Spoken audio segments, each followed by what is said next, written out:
क्या? कैसे हो? ठीक हो ना?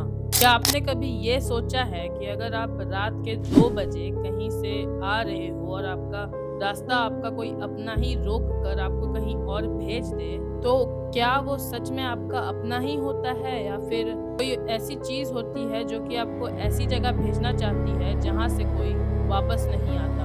आज जो हॉरर स्टोरी मैं आपको सुनाने जा रहा हूँ, ये एक ऐसी सच्ची घटना है जिसे सुनने के बाद जब भी आप कभी रात में सुनसान हाईवे से गुजरोगे तो आप किसी पे भी भरोसा करने से पहले हजार बार सोचोगे, चाहे वो आपका अपना ही क्यों ना हो। रोहन अपने मम्मी पापा के साथ अपने चचेरे भाई की वेडिंग अटेंड करने के लिए गया था। शादी का माहौल था, सभी लोग काफी खुश लग रहे थे और रोहन की फैमिली ने भी वहाँ बहुत एंजॉय किया। खाना पीना हुआ, रिश्तेदारों से मुलाकात हुई और फिर जैसा कि हर शादी के घर में होता ही है, फंक्शन खत्म होते होते लगभग रात के 2:30 बज चुके थे। बैंक्वेट हॉल उनके घर से लगभग 25 किलोमीटर दूर एक हाईवे पर था। रात बहुत हो चुकी थी। रोहन के पापा ने कार निकाली, सभी लोग गाड़ी में बैठ गए और फिर वो लोग अपने घर के लिए निकल पड़े। रास्ते का जो माहौल था वो काफी डरावना था। सड़क एकदम सुनसान, सिर्फ उनकी हेडलाइट्स ही आगे का रास्ता दिखा रही थी। सुबह की थकान और रात का सन्नाटा कार में एकदम अजीब सा माहौल था कि वो लोग घर से लगभग 18 किलोमीटर दूर थे और यहाँ एक ऐसा पॉइंट था जहाँ पर सड़क दो हिस्सों में बट जाती थी। एक रास्ता सीधा उनके घर की तरफ जाता था जो कि उनका नॉर्मल रास्ता भी था और एक रास्ता लेफ्ट साइड से होकर जंगल की ओर से गुजरता था। जैसे ही रोहन के पापा ने उस डाइवर्जन पर अपनी कार धीमी की, उनके सामने एक बाइक आकर रुकी। कार के हेडलाइट के रोशनी से जब उन्होंने देखा तो वो कोई और नहीं बल्कि रोहन के चाचा ही थे। रोहन के पापा ने कार का शीशा नीचे किया और उनसे पूछा, भाई तुम इस वक्त यहाँ क्या कर रहे हो? तुम तो बैंक्वेट हॉल में थे।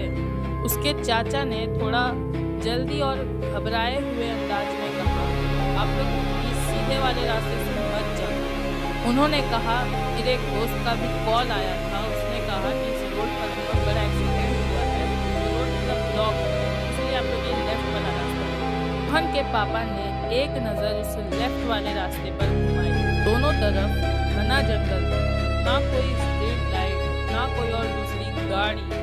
वो रास्ता देखने में ही काफी अजीब और डरावना लग रहा था। रोहन के पापा ने थोड़े अजीब से अंदाज में कहा, ये रास्ता तो काफी डेंजरस लगता है। उस पर रोहन के चाचा ने कहा, आप टेंशन मत लो, मैं अपनी बाइक से आपके पीछे पीछे ही चल रहा हूँ। आप लोगों को आपके घर तक छोड़ देता हूँ। आज रात आपके घर ही रुक जाऊंगा और अगले सुबह निकल जाऊंगा। रोहन के पापा ने उनकी बात मान ली और आगे आगे रोहन की कार चल रही थी और पीछे उसके चाचा की बाइक। रात के 3:30 बज चुके थे और वो कार उस घने जंगल वाले रास्ते पर बढ़ने लगी थी। थोड़ी दूर चलने के बाद अचानक कार के सामने एक काली बिल्ली आ गई। रोहन के पापा ने एकदम जोर से ब्रेक मारा और कार एक झटके के साथ रुक गई। रोहन की मम्मी ने कहा, क्या वो एक काली बिल्ली थी? काली बिल्ली का रास्ता काटना शुभ नहीं माना जाता। रोहन और उसके पापा तुरंत कार से नीचे उतरे। उन्होंने आसपास अच्छे से रोशनी से देखा पर वहाँ कुछ नहीं दिखा, लेकिन असली होश तो उनके तब उड़े जब उन्होंने कार के पीछे देखा। पीछे पूरा अंधेरा था, ना तो उसके चाचा की बाइक की रोशनी, ना तो उनकी आवाज, कुछ भी नहीं था। सड़क एकदम खाली थी। रोहन ने अपने चाचा को जोरों से आवाज लगाया, लेकिन जंगल से सिर्फ उसकी आवाज की गूंज वापस आई। रोहन के पापा घबरा गए और उन्होंने तुरंत फोन निकालकर अपने भाई को कॉल किया। बेल गई और उसके चाचा ने कॉल उठाया। रोहन के पापा ने बहुत परेशानी के साथ पूछा, भाई तुम कहाँ गए? हम तो यही रास्ते पे रुक गए हैं पर तुम्हारी बाइक नहीं दिख रही। तो फोन पर उसके चाचा ने जो कहा उसे सुनकर सबके होश उड़ गए। चाचा ने बहुत रिलैक्स्ड टोन में कहा, भैया ये आप क्या बोल रहे हो? मैं तो अभी यही हूँ, मैं आपके साथ कब आया? अभी तो मैं यहाँ तैयारियां कर रहा हूँ। इतना सुनते ही रोहन के पापा के हाथ से फोन छूटते छूटते बचा।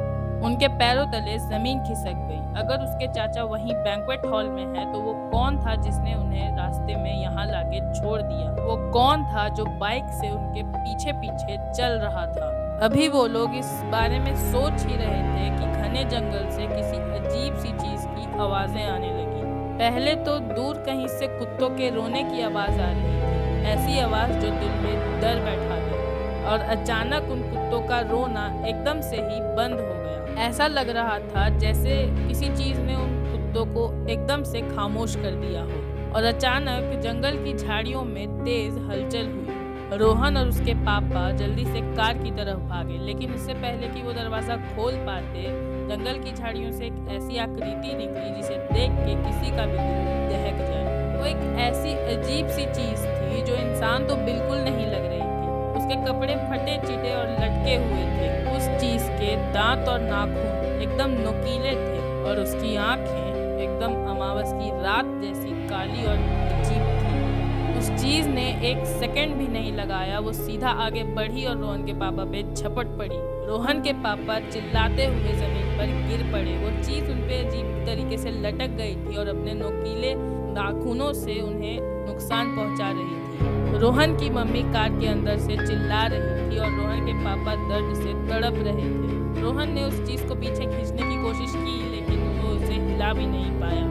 इस कंडीशन में उन्हें जो चीज बचा पाई वो था रोहन का दिमाग। रोहन ने देखा कि वो सिंथेटिक ब्लेजर पहन के रखा है, तो उसने फटाफट अपना ब्लेजर निकाला और कार के अंदर से लाइटर निकाल के उस ब्लेजर में आग लगा दी और उस चीज के ऊपर फेंक दी। आग लगते ही वो चीज एकदम छटपटाने सी लगी और एकदम तड़पने लगी। एक बहुत अजीब और डरावनी सी चीखने की आवाज जंगल में गूंज उठी।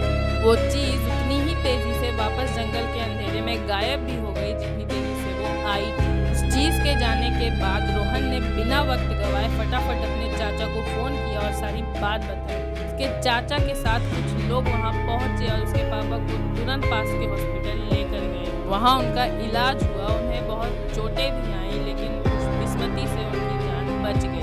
लेकिन आज भी जब रोहन की फैमिली वो उस रात को याद करती है तो उनकी रूह कांप उठती है। लेकिन एक सवाल ऐसा है जिसका जवाब आज भी नहीं मिल पाया। क्या वो बाइक वाला आदमी और जिस चीज ने बाद में हमला किया वो दोनों एक ही थे?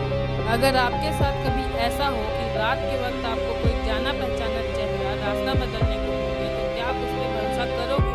कमेंट में जरूर बताएं। अगर आपको ये स्टोरी पसंद आई हो तो चैनल को सब्सक्राइब करना और वीडियो को लाइक करना मत भूलिए। जल्द मिलेंगे किसी अच्छी सी स्टोरी के साथ, तब तक के लिए